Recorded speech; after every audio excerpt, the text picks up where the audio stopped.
Hello विद्यार्थी मित्रों, तो केम छो मजामां। तो आदर्श क्लासेस में तमारुं स्वागत है। तो आज आपणे धोरण 10 विषय गणित चैप्टर नंबर 9 त्रिकोणमितिना उपयोगों एटले के आज आपणे नवुं चैप्टर शुरू करवा जई रह्या छीए, जेनो आज लेक्चर नंबर 1 छे।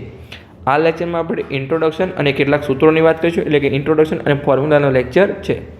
तो सौप्रथम तमारे त्रिकोणमितिना परिचयवाळो चैप्टर तमारे खास जोई आववानुं छे, केम के तमने साइन थीटा कॉस थीटा दरेकनी तमने समजण होवी जरूरी छे आ चैप्टर शीखवा माटे।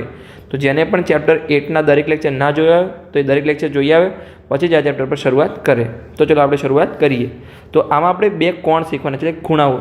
एक छे उस्वेद कोण अने एक छे अवसेद कोण। तो उस्वेद कोण शुं छे अने अवसेद कोण छे शुं छे आपणे अहींया समजीए। तो चलो आपणे समजવાનો प्रयत्न करीए। तो पहेलुं छे आपणा माटे उस्वेद कोण। धारो कि अहींया आपणा पासे कोई काटकोण त्रिकोण छे।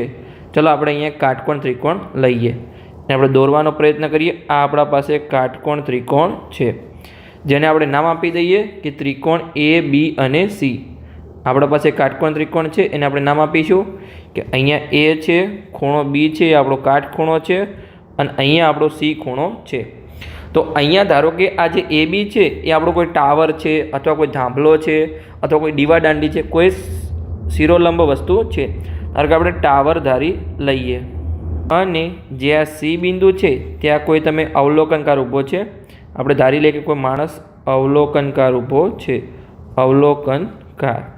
तो ए हवे शुं छे, जे सी बिंदु छे त्यांथी टावरनी टोच तरफ जोवे छे। अहींया एनुं कयुं थयुं तो कि आ ए शुं छे ने टावरनी टोच छे ए जोवे छे। तो ए सीधुं शुं थयुं, एनुं दृष्टिरेखा थयुं, केम के ए आंखोथी जोवे छे એટલે કે दृष्टिरेखा थयुं। अने नीचे जे सीधी रेखा थशे ए शुं थशे, जे आ टावरनी पायाने जोड़शे એટલે કે आ एनो पायो थशे, केम के एनी टोच ए थशे अने बी एनो पायो थशे टावर छे એટલે। अने जे अवलोकनकार आ जे बी सुधी जोड़शे ए शुं थशे, क्षितिज रेखा साथे એટલે કે क्षितिज रेखा, समक्षितिज रेखा पण तमे कही शको छो। जे आ दृष्टिरेखा होय એટલે કે जोवे छे जे आ टोच तरफ अने पाया तरफनुं अंतर छे समक्षितिज रेखा, एना वच्चेनो जे खूणो छे ने थीटा कहीशुं। थीटा हवे आपणे आ थीटा शुं बनशे आपणा माटे उस्वेद कोण बनशे। समझ पड़ी गई तमने उस्वेद कोण वच्चे। अने आ थीटा तमारो 30, 45 अथवा 60 होई शके छे। तमने ज्यारे तमे दाखला गणीशुं त्यारे तमने समजण पड़शे। तमने उस्वेद कोणमां समजण पड़ी गई। हवे आपणे अस्वेद कोण समजीए। तो चलो आपणे समजવાનો प्रयत्न करीए। तो लेक्चर साव नानो बनशे पण तमारे समजવાનો प्रयत्न करवानो छे। हवे आपणा माटे अहींया आवशे अवसेद कोण। तो अवसेद कोण शुं छे, फरीथी आपणे एनो एक काटकोण त्रिकोण लईए। चलो आपणे दोरी लईए। अहींया एक आपणे काटकोण त्रिकोण दोरीए। तो आ छे आपणा माटे एक काटकोण त्रिकोण आपणे अहींया लीधो छे। एने आपणे फरीथी नाम आपी दईए कि काटकोण त्रिकोणनुं नाम छे ए बी अने सी। तो अहींया ए छे, अहींया बी खूणो छे ए आपणो काटखूणो छे, अहींया सी छे। अहींया माणस हवे केवुं हतुं आपणे, जे आपणे ए बी टावर लीधुं हतुं तो ए तो आपणे लईशुं ज। अहींया आ धारो कि आपणो ए बी टावर छे, पण अहींया जे ए छे त्यां आपणे अवलोकनकार छे એટલે કે અહીંયાથી જોવે છે નીચે તરફ, અને સી છે તે આપણું પદાર્થ છે। ધારો કે કોઈ પદાર્થ છે તો આ શું થયું આપણું, આ એસી તરફ શું થયું, આપણી દ્રષ્ટિરેખા થઈ। તો આને આપણે દ્રષ્ટિરેખા કહીશું। અને સમક્ષિતિજ રેખા કેવી હોય, જ્યાં અવલોકનકાર હોય ત્યાંથી સીધી રેખા એક સમક્ષિતિજ રેખા હોય। તો અહીંયા એથી સીધી રેખા કઈ બનશે, તો અહીંયા સીધી રેખા બનશે। तो आने आपणे कहीशुं क्षितिज रेखा એટલે કે समक्षितिज रेखा। क्षितिज रेखा समझ पड़ी गई। तो दृष्टिरेखा अने हवे जे क्षितिज रेखा वच्चे खूणो बनशे एने आपणे अवसेद कोण कहीशुं। तो आपणो थीटा बनशे एने आपणे अवसेद कोण कहीशुं। समझ पड़ी गई। पण आपणे हमेशा थीटा कयो लईशुं खबर छे, जे आ सी बिंदु होय अहींया तरफ એટલે કે आ जे नीचेनो रेखा होय समक्षितिज रेखा एनो जे थीटा बनशे एने आपणे थीटा लईशुं। केवी रीते, अहींया जो बंने थीटा सरखा थशे, केवी रीते थीटा सरखा थशे, तो तमे धोरण 9 मां शीख्या हता। धारो के कोई बे रेखा होय, अहींया आ एक रेखा छे अने बीजी रेखा छे अने एने छेदथी कोई त्रीजी रेखा अहींया निकळे छे। तो अहींया आपणे झेड आकार बनावशे। जो अहींया आपणे अहींयाथी शरूआत करीए तो आ अहींया आपणो झेड आकार बन्यो। तो एनी अंदરના जे बे खूणा होय सरखा थशे। समझ पड़ी गई। आने शुं कहेवाय, तो कि युग्म कोण कहेवाय। युग्म कोण। तो अहींया जो अहींया शुं छे, आपणो उल्टो झेड छे એટલે કે धारो के अहींया बे रेखाओ कोई जाय छे। આપણે રેખાઓના નામ આપી દઈએ। ધારો કે નામ નથી આપવા, ચલો આપણે ડાયરેક્ટ જ કરી દઈએ કે ઉલટો ઝેડ અહીંયા બનશે. તો આ આપણો બની ગયો ઝેડ આકાર. તો એની અંદરના જે ખૂણા છે થીટા એ સરખા થશે. સમજ પડી ગઈ? તો એને યુગ્મ કોણ કહેવાય. તો અહીંયા પણ તમે જો યુગ્મ કોણ બને છે કેવી રીતે, તો કે આ જો આપણો ઉલટો ઝેડ બને છે, તમને આપણે બ્લુ પેનથી સમજાવીએ. ચલો કે આપણો ઉલટો ઝેડ બને, જો અહીંયા થઈ, અહીંયા લઈ અને અહીંયા આપણો ઉલટો ઝેડ બની ગયો. તો આ જે ખૂણો છે થીટા અને આ ખૂણો પણ થીટા બનશે, સરખા થશે. એટલે આનો આપણે ઉપયોગ કરીશું. સમજ પડી ગઈ? આપણે ગણતરી માટે જ્યારે પણ ગણતરી આવશે ત્યારે. તો આપણું થીટા હવે શું થયું? અવષેદ કોણ થયો. તમને ઉશ્વેદ કોણ અને અવષેદ કોણમાં તમને સમજણ પડી ગઈ. તો ચલો આગળનો આપણે કોન્સેપ્ટ સમજીએ. હવે કેવું છે, ધારો કે તમને એક ત્રિકોણ આપેલો છે. ચલો આપણે ત્રિકોણ લઈએ કે આ આપણા પાસે એક ત્રિકોણ છે. અહીંયા આપણે નીચે સમજવાનો પ્રયત્ન કરીએ કે આ આપણા પાસે એક ત્રિકોણ છે. હવે એમાં કેવું છે, ધારો કે અહીંયાથી કોઈ અવલોકનકાર એ બિંદુથી જોવે છે. અહીંયા એ બિંદુથી કોઈ અવલોકનકાર જોવે છે અને અહીંયા ધારો કે એક કોઈ બે ગાડીઓ જોવે છે. એક ગાડી અહીંયા છે અને એક ગાડી અહીંયા છે. તો એને તો બે ગાડી દેખાશે, એટલે કેવી રીતે આપણે સરખી રીતે ફરીથી ત્રિકોણ દોરી લઈએ. ચલો આપણે ત્રિકોણને સરખી રીતે દોરી લઈએ કે આપણા પાસે એક ત્રિકોણ છે અહીંયા. તો આ આપણે ત્રિકોણ દોરવાનો પ્રયત્ન કર્યો અને એ અહીંયા પણ જોવે છે અને અહીંયા પણ જોવે છે. તો આપણે દોરાઈ ગયું અહીંયા. હવે જો આપણે તમને સમજાવવાનો પ્રયત્ન કરું છું કે અહીંયા ધારો કે આપણું આ એ, બી અને સી અને ડી બિંદુ છે. તો અહીંયા જે આપણું એ છે અવલોકનકાર, એ ધારો કે ટાવરની ટોચ પરથી અહીંયા જોવે છે. તો એને બે ગાડી દેખાય છે, એક સી બિંદુ પર પણ ગાડી છે અને અહીંયા ડી બિંદુ પર પણ ગાડી છે. હવે તમને ધારો કે રકમમાં ખૂણા આપેલા છે. એક 45° ખૂણો છે અને એક 60° ખૂણો છે. હવે કયો ખૂણો, ધારો કે સી કે ડી આપણને કોઈ કીધું નથી કે કયો 45° છે અને કયો 60° છે. તો આમાં કયો 45 અને કયો 60 બનશે? તો જે દૂરનો ખૂણો હોય એ હંમેશા તમારો નાનો ખૂણો બનશે. એટલે કે ડી દૂર છે તો એ 45° બનશે અને જે નજીકનો ખૂણો એ તમારો 60° બનશે. તમને 30 અને 60 પણ આપી શકે છે. 30 અને બસ 45 અને 60 આટલું જ હશે. તમારે 90 અને 0નો ખૂણો આમાં આવશે નહીં. સમજ પડી ગઈ? તો આ રીતે તમારે સમજવાનો પ્રયત્ન કરવાનો છે. હવે આપણે સૂત્રોને સમજીએ કેટલાક જે આપણે આગળના ચેપ્ટરમાં શીખ્યા જ હતા, તમને આવડે છે છતાં પણ આપણે એકવાર રિવિઝન કરી લઈએ. તો અહીંયા આપણે ફરીથી કાટકોણ ત્રિકોણ દોરીએ. તો ચલો આપણે અહીંયા કાટકોણ ત્રિકોણ લઈએ. એક આપણો અહીંયા કાટકોણ ત્રિકોણ છે જેને આપણે નામ આપીશું ABC જ આપણે નામ આપીશું. તો ચાલો નામ આપી દઈએ કે અહીંયા આપણું એ બિંદુ છે, અહીંયા બી બિંદુ છે અને અહીંયા સી બિંદુ છે. તો અહીંયા ધારો કે આપણે સી બિંદુ છે તે આપણું થીટા છે. તો ચાલો આપણે સૂત્રો લખી દઈએ. તો અહીંયા આપણો મુખ્યત્વે 3 ત્રિકોણમિતીય ગુણોત્તરનો ઉપયોગ થશે. એક છે આપણું સાઇન થીટા. તો સાઇન થીટા અહીંયા શું બનશે? સામેની બાજુ ભાગ્યા કર્ણ.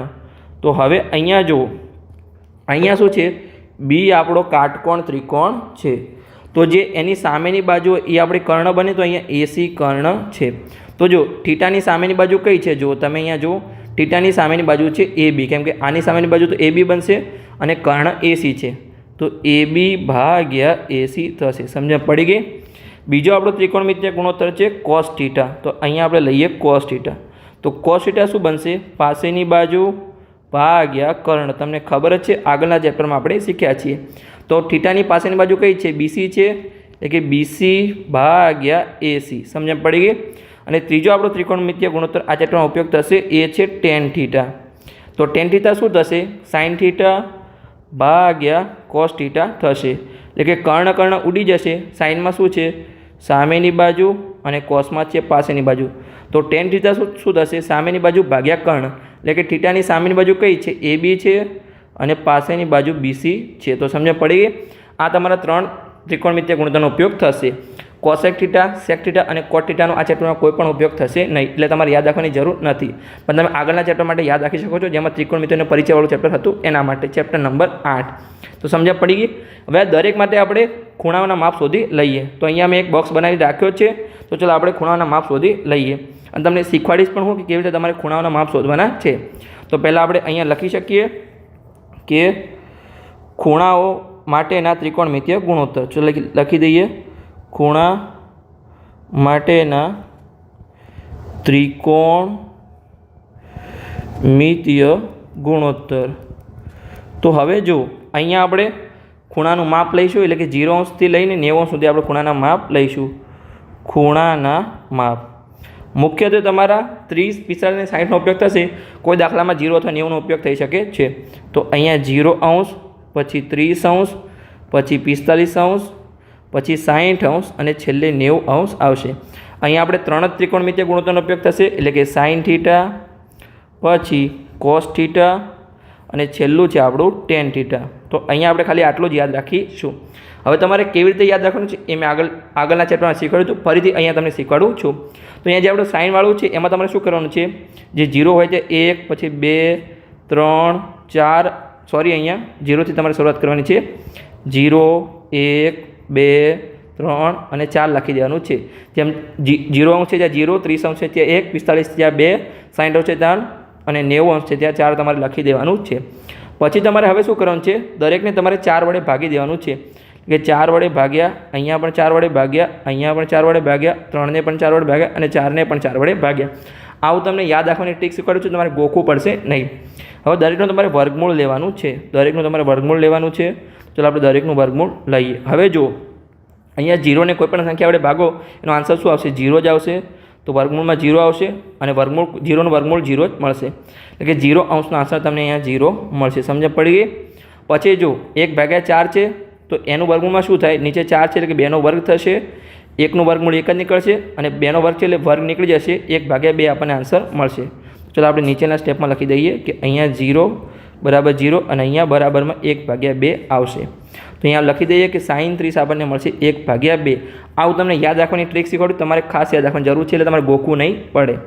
પછી 45 માટે શું થશે, જુઓ 2/4 છે તો 2 ઉડી જશે, નીચે 2 આવશે એટલે આપણને શું મળશે, વર્ગમૂળમાં 1/2 મળશે. અહીંયા રાખવું નથી, કારણ કે તમે PDF વાંચો ત્યારે તમને સમજ નહીં પડે કે શું થયું છે. તો અહીંયા 4 હતા એટલે ડાયરેક્ટ આપણે રાખીએ, ડાયરેક્ટ આપણે 1/2 કર્યું. તો ઉપર જો 1નું તો વર્ગમૂળ નીકળી જશે, નીચે 2નું વર્ગમૂળ નીકળશે તો વર્ગમૂળમાં 2 આવશે. તો આપણને sin 45 શું મળશે, 1/2. સમજ પડી ગઈ?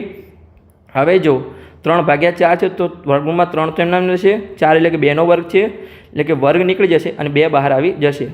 3 તો વર્ગમૂળની અંદર રહેશે પણ 2 બહાર આવી જશે, એટલે કે sin 30ની કિંમત, sin 60ની કિંમત મળશે આપણને વર્ગમૂળમાં 3/2.